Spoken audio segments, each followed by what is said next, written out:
Hi, I'm Tim Howard, and I've got a really special guest today, Nico Palmu from a town in Finland called Hamina.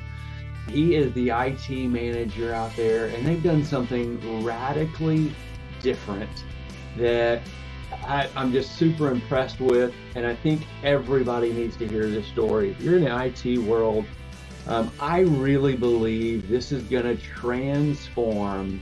Like they're at the cusp of transforming how IT is delivered, not just in Finland, but really across the world. And I don't say that lightly. What I see that they've been able to accomplish, improve, they've got some proven track record now, is really where a lot of IT teams are going to go for two reasons: to cut costs and to secure their environments better. And there's a lot of other advantages we'll talk about here in a minute. But welcome, Nico. We're glad to have you here. Thanks. I'm glad to be here and a little bit humbled to be here. Honestly, you may not feel it, but you're a rock star in my world.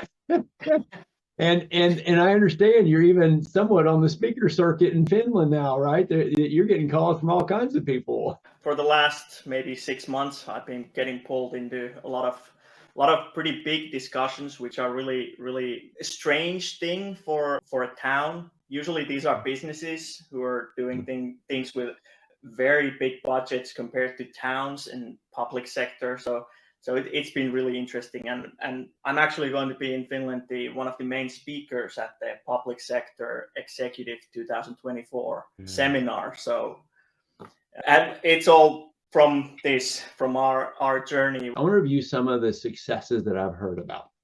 So one of those is to be able to enable access to especially legacy systems from virtually any network. I mean, that right there is one goal that companies have, and you've got like all these other things that you've achieved.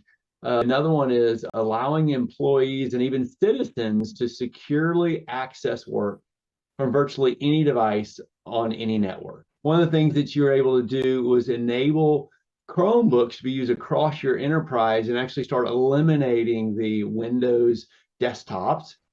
You were able to do that without disruption. So I know there's a lot of folks that have kind of a Windows bias, but it sounds like you were able to do that without disruption.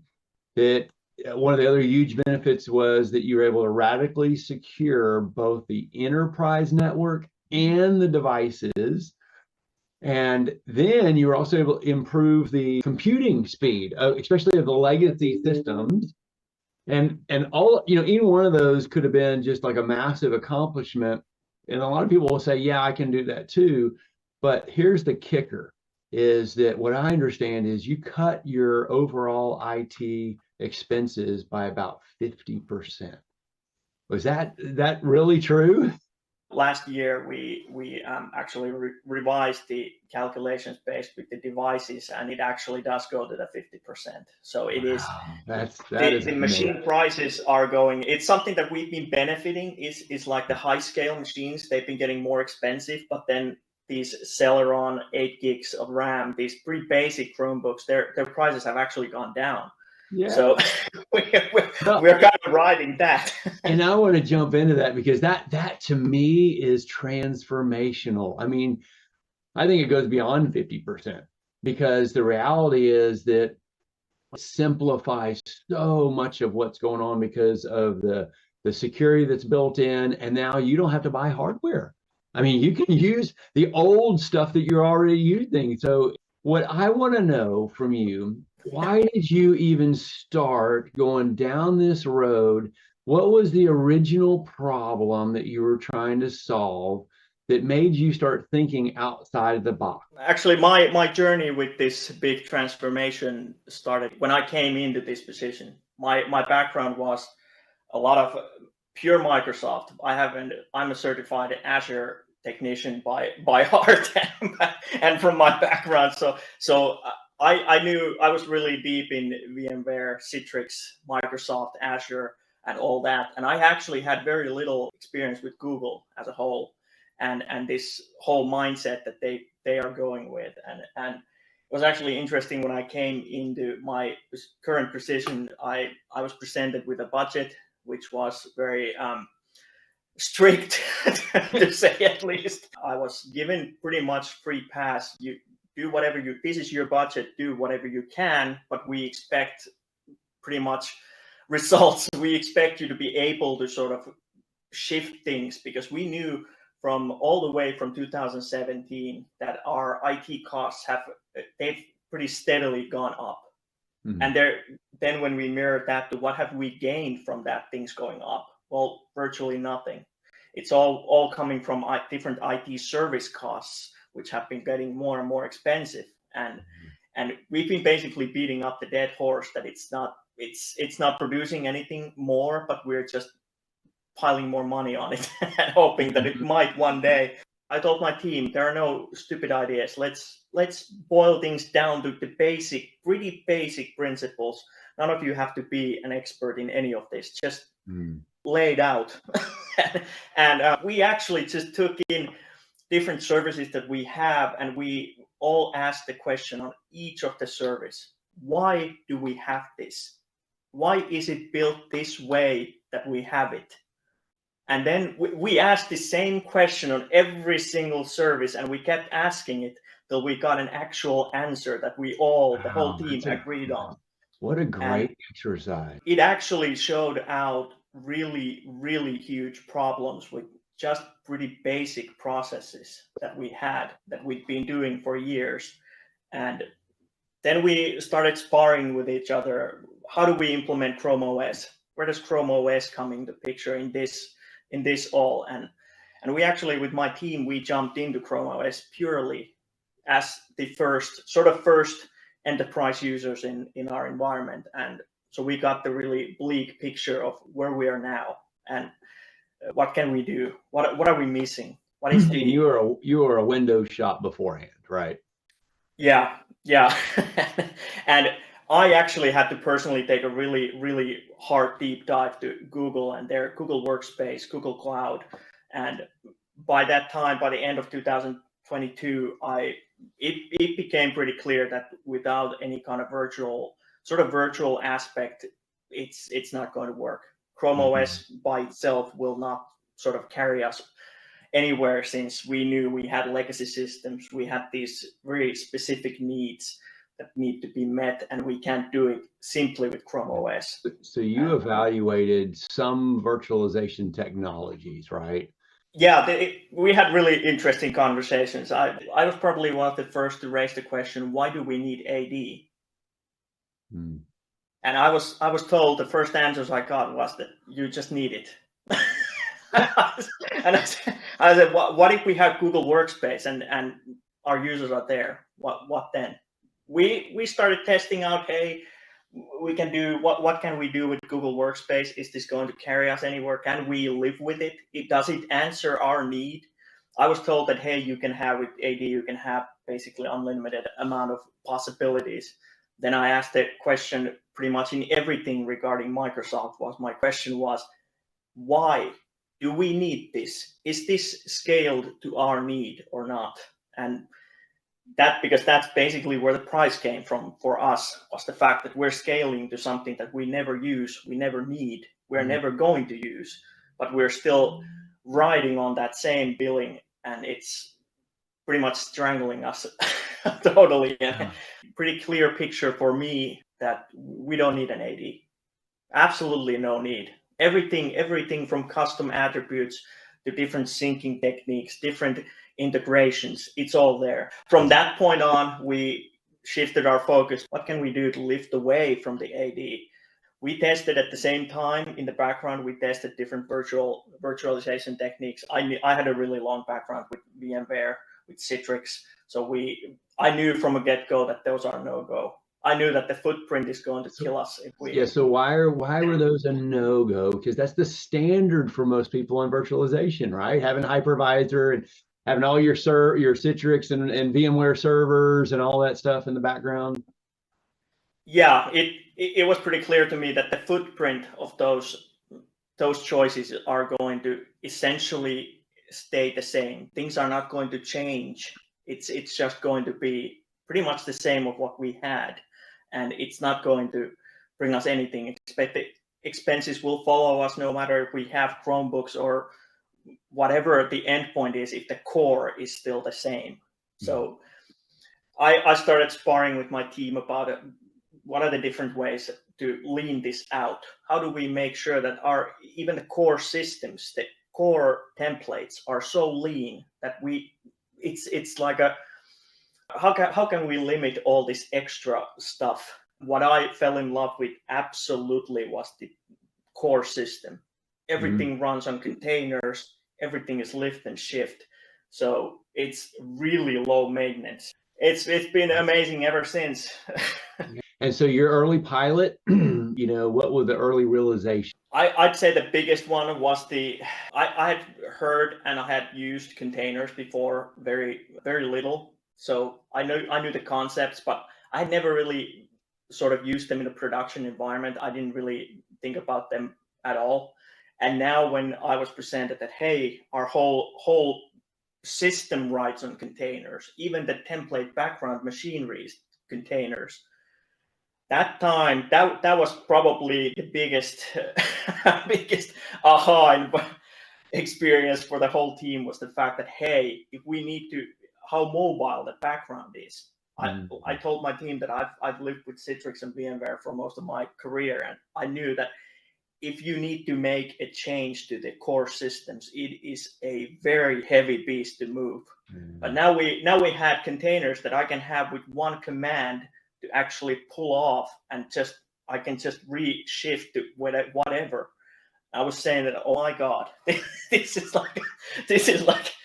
And then when we took into all the Docker Hub automatic Docker file image creations by night, all these things that we can just have rolling with zero admin involvement. This is especially the kind of environment that we need.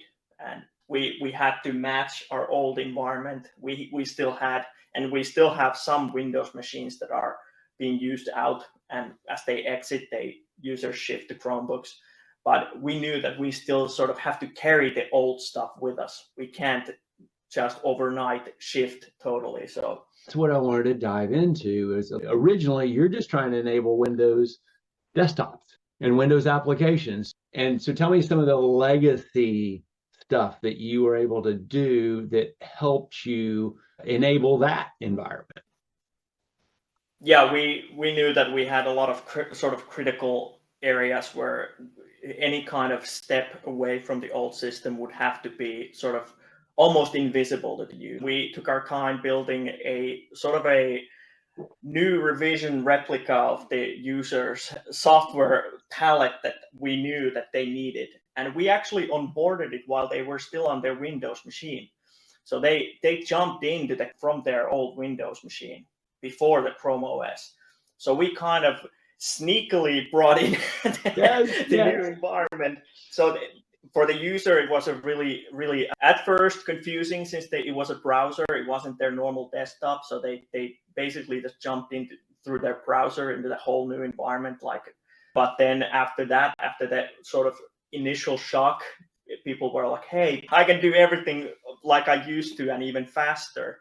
And that was probably one of the biggest things that we sort of tried to avoid as long as possible, the hard shift. So there would not be the hard step from Windows to straight to Chrome OS, because we knew that at that point the user is going to be panicking like, oh my God. It sounds like you beautifully kind of transition them very slowly so that they could adopt this whole paradigm shift that I'm used to my Windows. I don't want to let go of my Windows. And next thing you know, they're not using Windows. They don't even realize it. Yeah, I'd say the biggest things regarding this was our teachers. Their system that they use for student information and handling all that comes with that, it had existed only on Windows for pretty much decades. And now we actually, while we did this whole transitioning, we had me and my colleague, we were building it at the same time on Linux. We were doing it on a Linux desktop, and we actually managed to bring the teachers in shifting from Windows to Linux, and now they're using Linux desktops. And they shifted during the big shift, and most of them didn't even really realize. They just thought that, hey, the visual aspects changed a little, but all the software looks the same. With the browser, we were able to sort of bring it in slowly with the existing hardware without the user getting too panicky about it. Yeah. Yeah, that's always a big challenge. And so one of the things that you were able to do too when you made that shift was be able to give people access to, again, like their desktop and their applications, but be able to do it from anywhere on any network. Yeah, though at the moment we are limiting it to our Chrome OS kiosks. So those kiosks are one-time sessions that they have, and actually, sort of while we were rolling them out, I had to demonstrate that how much I believe in the security now. I said that this is the first system in my whole career in this kind of public setting where I am comfortable inputting my bank stuff in it. Wow. So that really resonated within our organization, since normally I've been really outspoken about the public use machines, that they should not exist. But these are destroyable desktops, right? That every time somebody logs in, they literally get a fresh image that is completely destroyed. So if you put your own login information, you can put your own banking information, there's nothing on that desktop that could ever be reused. Is that right? Yeah. So we took this same concept even with our Windows machines. The whole point was that I kept saying from my background that the only secure Microsoft environment is an environment that doesn't exist. So it's like the endpoints. If we dive into endpoint security, I was saying that the endpoints, the security implementation and the keeping up with the security, the amount of work it requires is astronomical. And I was saying 4-people team, that's never going to happen. So we toyed with the concept that, hey, now we have containerized desktops on Linux side. How do we bring this to the Microsoft side? Right now we have our Windows machines the same. The user logs out and the machine is gone. It's one-time use only, and we have persistent data points that we've set out for different software. So we knew that some software will require it, but most of our critical data is on Google. So Google Drive is the big thing, and you can access it from any device. So it helped a lot with the Microsoft side. So let's talk about that security. What do you still need to have that this solution doesn't provide? We had the old environment breathing pretty heavy on-prem Microsoft ideology. Yeah. And when we mirrored it to our new environment, we're thinking, what do we even need a sort of an on-prem network for? We laid it out on paper. What do we actually require from the network? And pretty fast, it came clear that all our devices only want to go outside, or they want to go to our Google Interconnect, which is the sort of our private pipe to the Google data center. But it kind of changed the whole ideology on what the network is. So we didn't really have to make an open on-prem network. We kind of laid out, hey, what do we need? Some routes that we need to route traffic to the Google Interconnect, but mostly data just goes out. So it was kind of maybe a little bit of a zero trust concept, where we don't trust any of the devices to talk to each other. On your devices, are you using any antivirus or any endpoint protection of those devices itself? No, the Chrome OS devices are completely by themselves, and our anti sort of a big brothery type of system that we have in the background, we utilize Darktrace. Yeah. So we onboarded Darktrace pretty early on in 2023, and we saw that with our cloud-only outlook on everything and multiple tenants, thousands of user accounts, how are we going to realistically handle this in any way? So we POC'd Darktrace, and it was pretty cut and dry from that. It was pretty much sold the moment we went through the POC, because it answered into every single question It ticked every box that we needed ticking. It looks at our device management. It's following our user accounts. It doesn't care about the network because the user theoretically can use every service that they have from the company from their home. It needs to follow the user. It can't follow the device. The device can be whatever. So it was kind of a big shift in that ideology too when we looked at our old legacy environment where it was all these antivirus clients and then centralized the management to that and things like that. So Chrome OS gave us a lot of freedom with this since they are by themselves so secure. At least for now, if you need to keep adding security layers, it means that the core is not okay. Like when we were planning out with our environment was the whole fact that, like I pointed out, was the attack surface minimization. When you minimize, you cut it to the absolute minimum. You don't have to have 60 people sitting and looking at a SOC screen and looking at logs and panicking and what happens. It doesn't matter. There's no attachment to anything. If the machine is compromised, so what? It can't do anything. The user logs out, the session dies out, and that's it. With Darktrace, we've been able to even go deeper. We went to the API level where we can, with Google Drive, we can have user accounts specifically looked at and limit the sort of a chance where you could theoretically with an API, you could start encrypting files from Google Drive. Well, we went with Darktrace, we deep dive into the API and we look at the user, how they normally use it. Well, normally they use it through Chromebook. The API calls look exactly the same every time.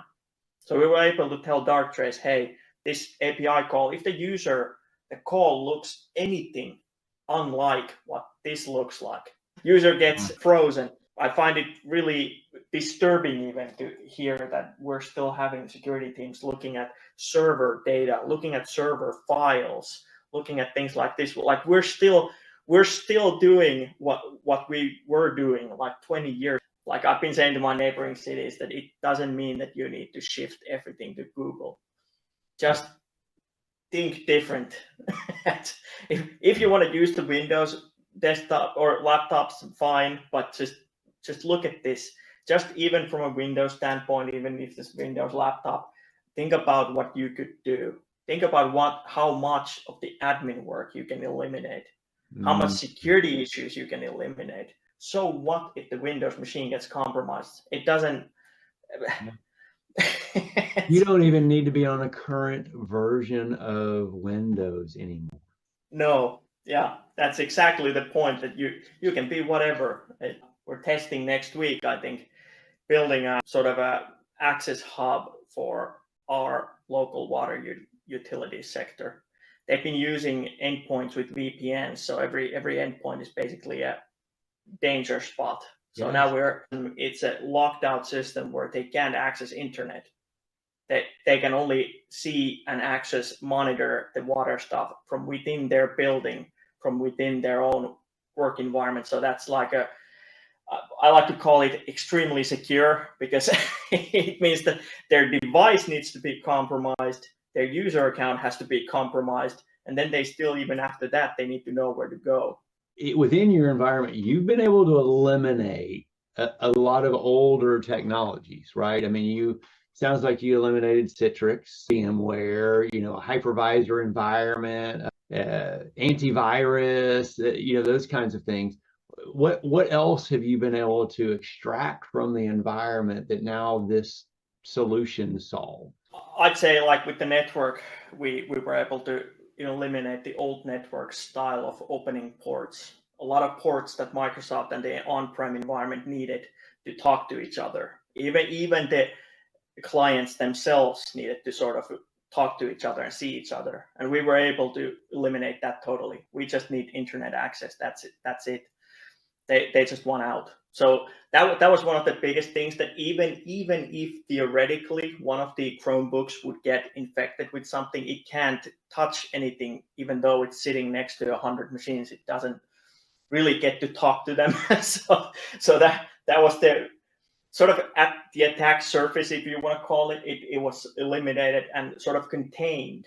We were able to pinpoint things with service account service accounts and things, so that Darktrace, for instance, has a really clear view of what's happening. And if that service account, for instance, gets compromised, it does one action beyond what it normally does, and that's it. It's game over for the account. So that it's nicer to shoot fish in a barrel than in a pond. So yeah, that's a great analogy, because when you think of, at least the numbers out there show 85, maybe 90% of attacks happen at the end user device, and you've just removed that out of the equation.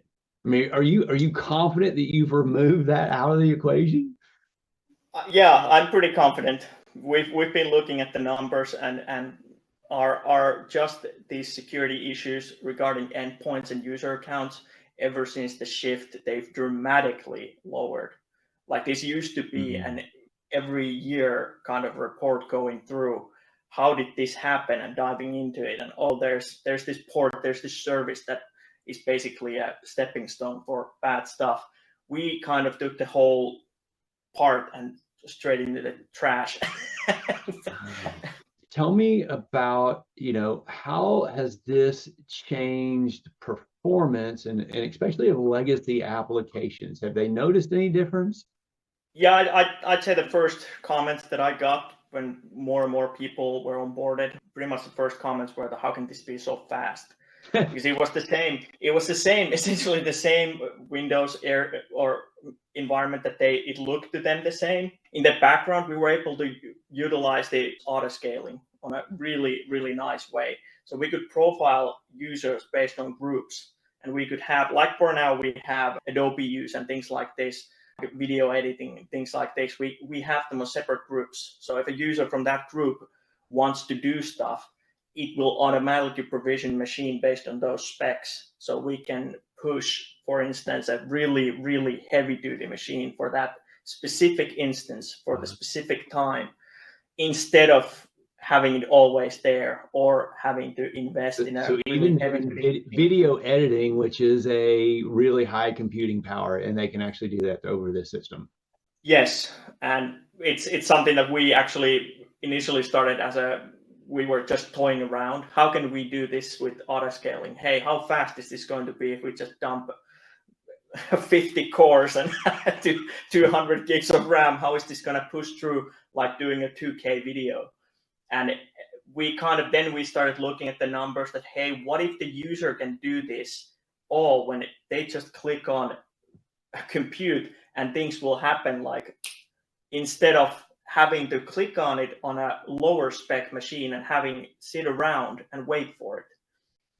So we grasped on a whole different performance thing by a little bit, even by accident. When we're looking at the auto scaling possibilities, we started thinking that, hey, how much do our users sit on waiting around the machines to do this stuff?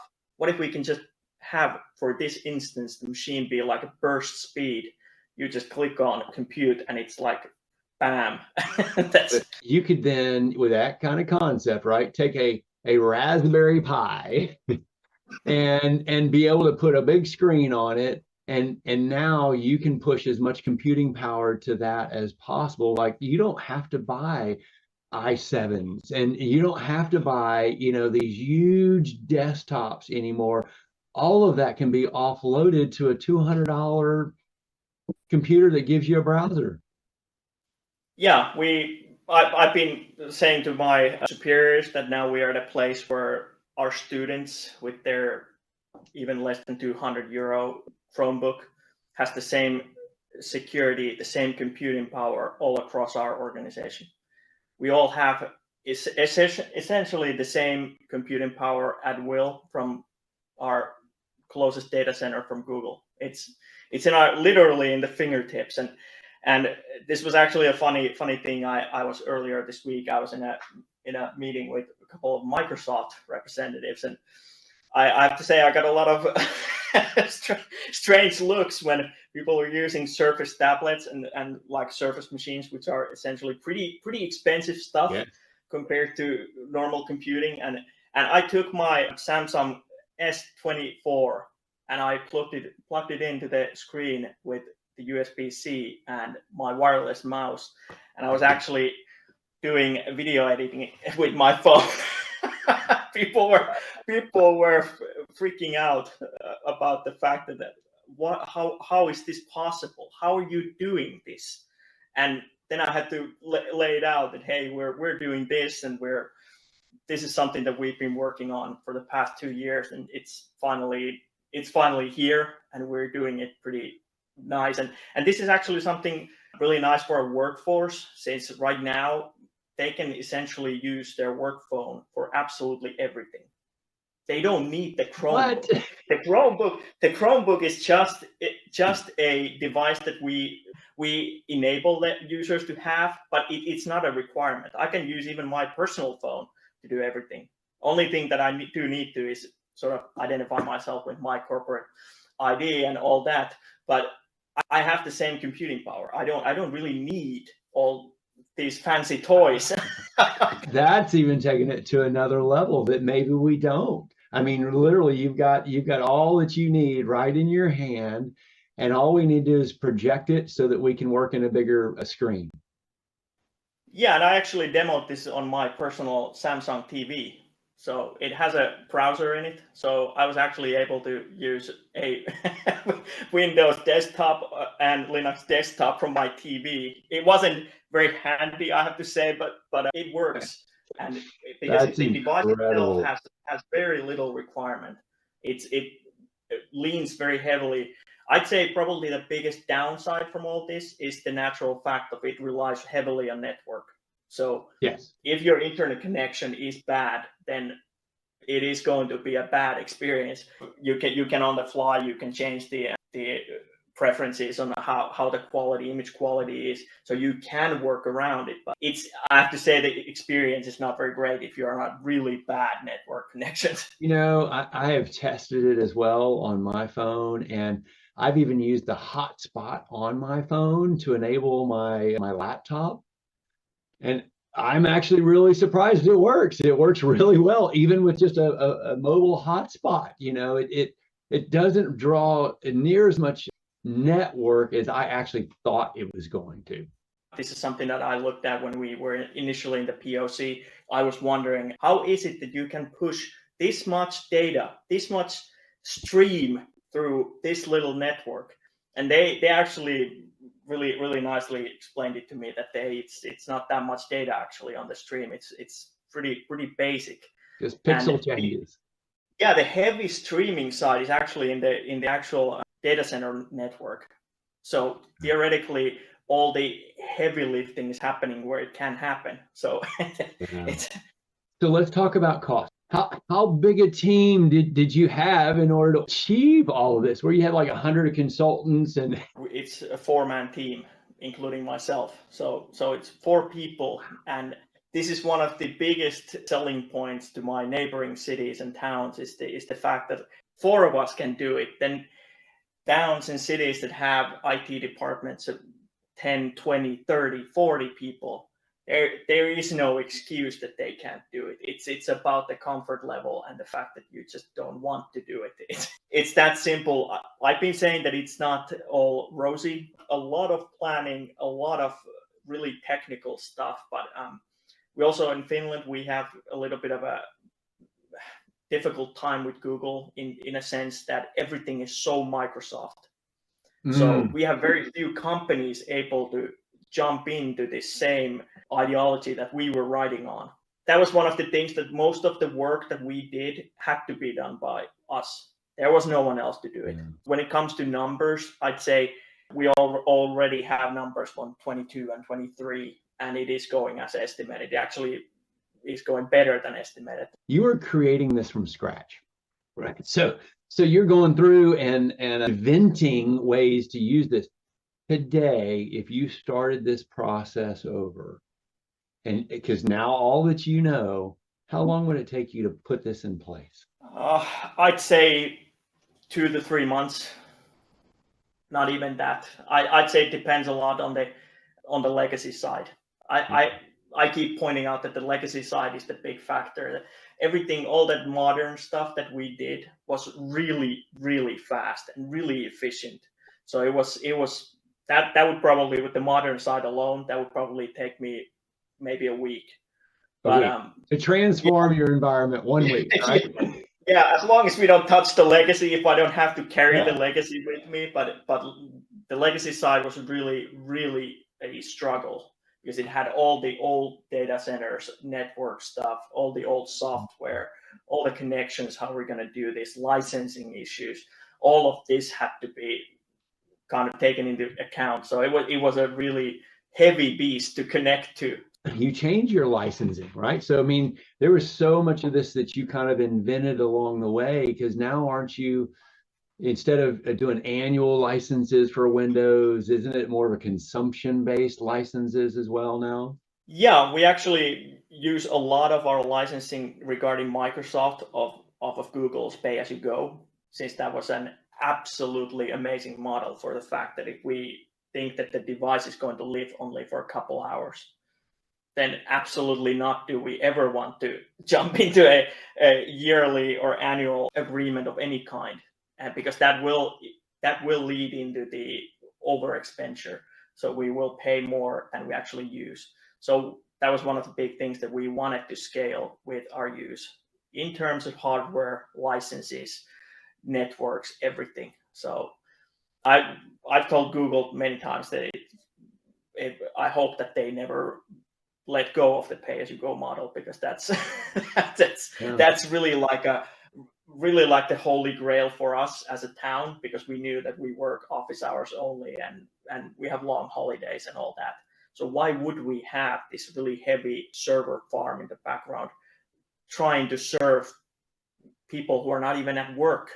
So we wanted it to go with us if we're on holidays or the servers don't exist in the same mass. There is the readiness to serve, but it's just the readiness. It's not, if we start pushing in more and more use, it scales really nicely with us. So it is absolutely ready to onboard if everybody just runs back to the office and start working. We shifted that workload into the cloud, and so didn't your computing costs just skyrocket? I mean, when you're talking about you've lowered your overall cost, but you've shifted. So tell me a little bit about how you've leveraged this auto scaling, and what do the costs really look like today?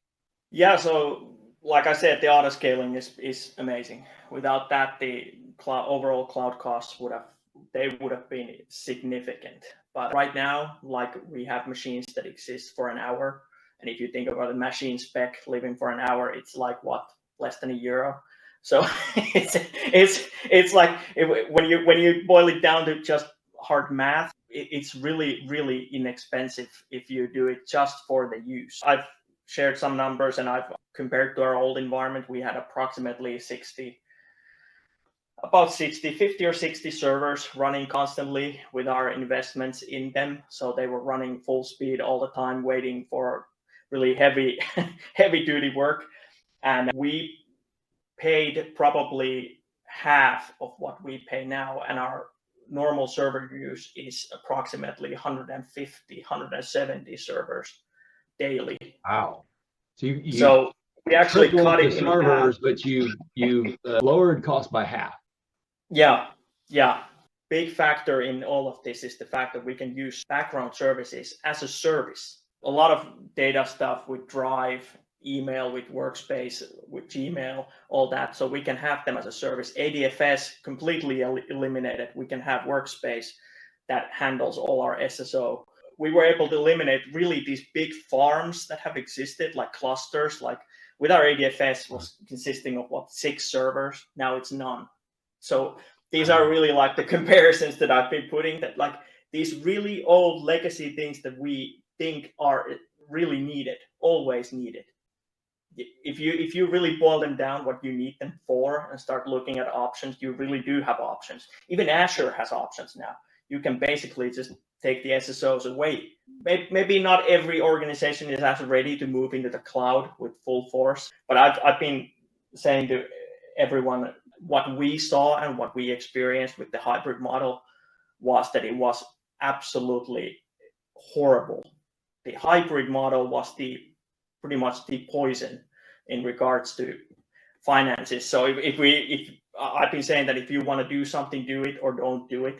So make the choice of either you're in the cloud or you're not. Kind of the final question is capital expenditure. It doesn't sound like you really had to come out of pocket with, okay, I got $1 million budget, so I'm going to start this project. It sounds like you were able to just kind of do it with operating expenses. Is that a fair assessment? Exactly. So basically, I had the budget that I had. I knew from the get-go that we're not going to get any extra money for it. So we had to work with what we got. And as we went ahead, of course, we did a lot of work initially with getting rid of some legacy systems. How much money did you free up that can now be used to offer up better social services?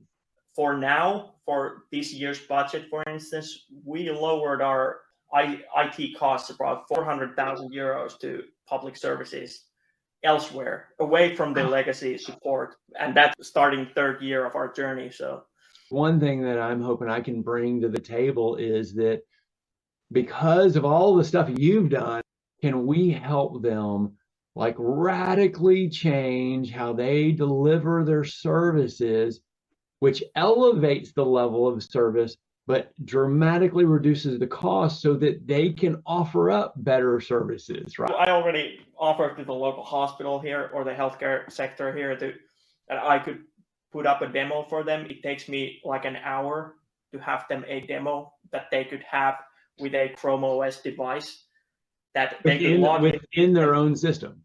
Yes, that they could log in their own system, take an hour, and you can actually have access to it. Yeah.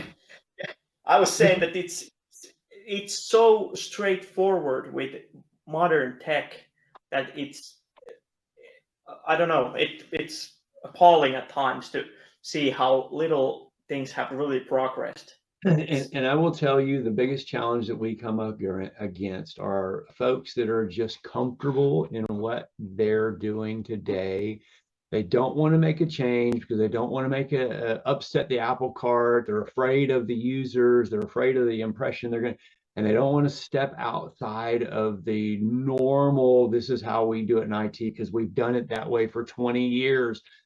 And that's what I applaud with you and your team is that you stuck your neck out. You're saying, I believe we can do this different. And I loved how you had analyzed all of the applications up front. And you said, why do we need each one of these things? And you started eliminating things. And what are the new possibilities, the brainstorming that went on, and just radically thought differently about how you deliver technology.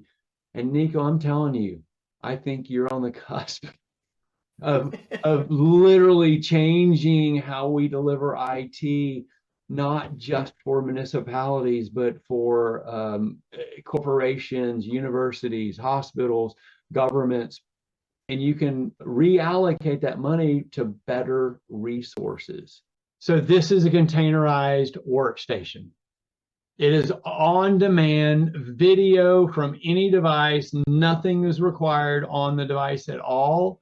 With a single link, I can log in to an entire workstation. No Citrix, no VMware, no hypervisor is needed at all. This is 100% video delivery through any browser.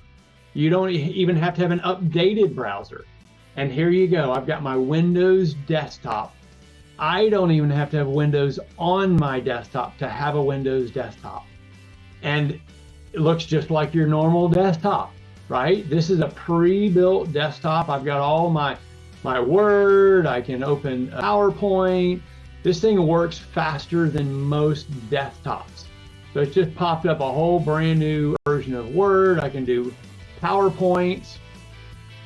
And very quick, very snap. Look, PowerPoint had just opened up. So these are all containerized windows, unbelievably fast.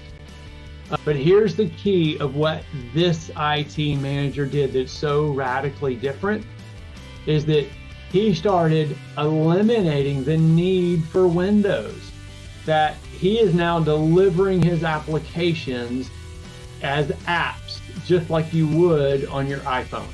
So if we go back to all those apps that you saw around the outside, here's all of the apps. This is all you really need. Think about how your phone operates independently. If I want Word, I can open up Word. I can do all this. I attach it to my OneDrive. All of my documents are right there. In fact, when I originally set this up, I logged into my OneDrive and my Google profile, and everything I needed was right there. And there's my Word. That's in a completely separate, immutable workspace. So if I go back to workspaces, I can open up an entire Linux box. I can open up multiple different Windows instances if I want to, and nothing can cross-pollinate at all. It dramatically improves security because I can open up any malicious link or ransomware in this box and it can't go anywhere. You no longer need any endpoint protection at all. I know that's hard to believe, but you don't need it anymore. You still need to protect your servers and your cloud, but you don't need endpoint protection. This is a really quick overview on what we can do with it. There's a lot of things that you can build in where your AD or your single sign-on all works within this session. But I hope you found that this is at least interesting and it's worth checking further into, because you eliminate so much of the infrastructure and support infrastructure that it takes to manage the end users, and all that is centralized in one place. So that's how you remove 50% of your operating expenses. You no longer have to buy expensive Windows devices. You can use cheap Chromebooks and have all the power in the world right there at your fingertips. So if that's somewhat interesting to you, get a hold of me. Let me give you a test drive of it and see if it's right for you. Maybe it's not right for the corporation, but maybe it's right just for your contractors that are working remote. Maybe it's right for developers who aren't on site. How can you enable them to be able to have a full desktop without you shipping any hardware anymore? It's worth a look. Take care.